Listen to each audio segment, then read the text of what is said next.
They didn't come from distant galaxies, they fell from heaven. What the world now calls aliens are the same beings ancient texts called gods and the Bible calls fallen angels. Their names change, their symbols evolve, but their mission has never shifted: to deceive, to dominate, to be worshipped. They want you looking to the stars, chasing false lights, gods who never made you, while they bury the past right beneath your feet.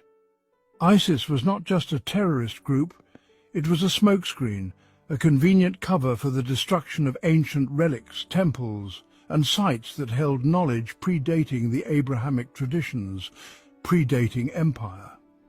They filmed themselves smashing statues and burning libraries under the guise of religious zealotry. But the real goal? Erase the evidence. Shatter the last remaining links to the truth of humanity's origin, to the gods we once knew, and the ones who ruled over us. Is it any wonder that mankind's earliest civilizations, Mesopotamia, Assyria, Babylon, the Levant, are now perpetual war zones? Places so volatile that legitimate archaeological digs are impossible. Every bombed-out ruin, every toppled ziggurat is another layer of truth buried in dust. The war isn't just for oil or land. It's for memory. It's for history. The fallen know that if we remember who we were, we might remember who they are. Long ago they descended from the heavens, the Anunnaki in Sumer, the Watchers in Enoch, the sons of God in Genesis chapter 6. They brought forbidden knowledge. They altered human DNA. They taught war, enchantment, and astrology. And they demanded blood in return. When God flooded the earth, it was not just to punish mankind, it was to erase the corrupted kingdoms of these beings. But they never left, they simply changed tactics. Throughout history they ruled through thrones and temples. They gave kings their crowns.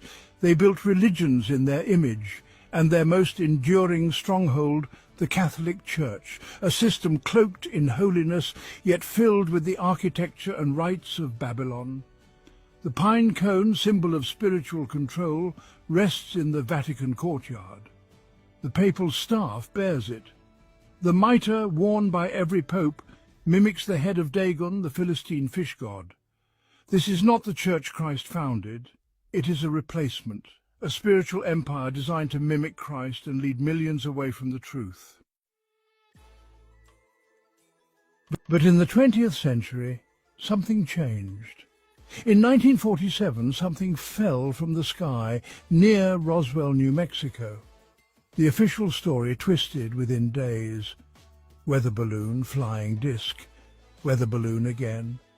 Behind the scenes, the truth was locked down, and a secret group was formed, Majestic 12. Majestic 12, or Magic 12, was not just a committee. It was the ritual handoff of earthly power from religious hierarchy to technocratic empire. The fallen, who had long ruled through Rome, now injected themselves directly into the heart of the American government. Not through temples, through briefings, not with idols, through aerospace, defense, and intelligence.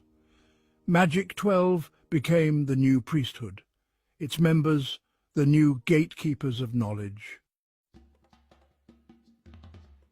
The Vatican still held spiritual sway over billions, but now the Pentagon and Langley were added to the network, two horns rising together. They weren't managing alien visitors. They were in fact re-establishing communication with the same beings who once corrupted mankind. Through this network, the fallen controlled both church and state. The Pope speaks of unity, while generals prepare global governance. Two branches, one agenda, to rule, deceive, and prepare humanity for a false kingdom. And just as they built false religions to pull people from God, they now build false ideologies to do the same. Ancient alien theory is not a quirky idea. It's a modern heresy.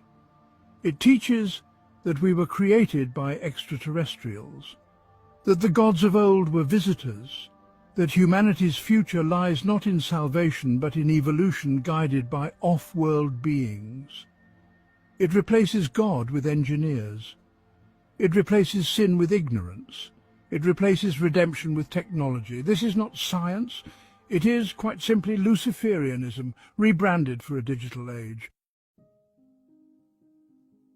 And when someone uncovers the truth, when researchers discover ruins that predate known civilization, when they find advanced architecture older than we're allowed to admit, they are destroyed, defunded, deplatformed, discredited. Because, you see, to admit those structures exist, to admit there was a kingdom before ours, is to admit the Watchers were real, that the Bible was right, and that God himself exists.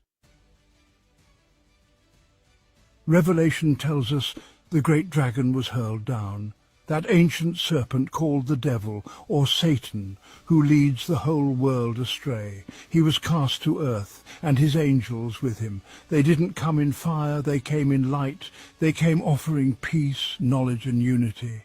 They came to be worshipped again. Today they rule through governments and churches, ideologies and entertainment, technology and ritual. They no longer need to be seen, only obeyed. The deception was never about green men in space. It was about taking worship from the Most High and redirecting it to the fallen. They don't want to invade, they want to be welcomed, and for most of the world, they already have been.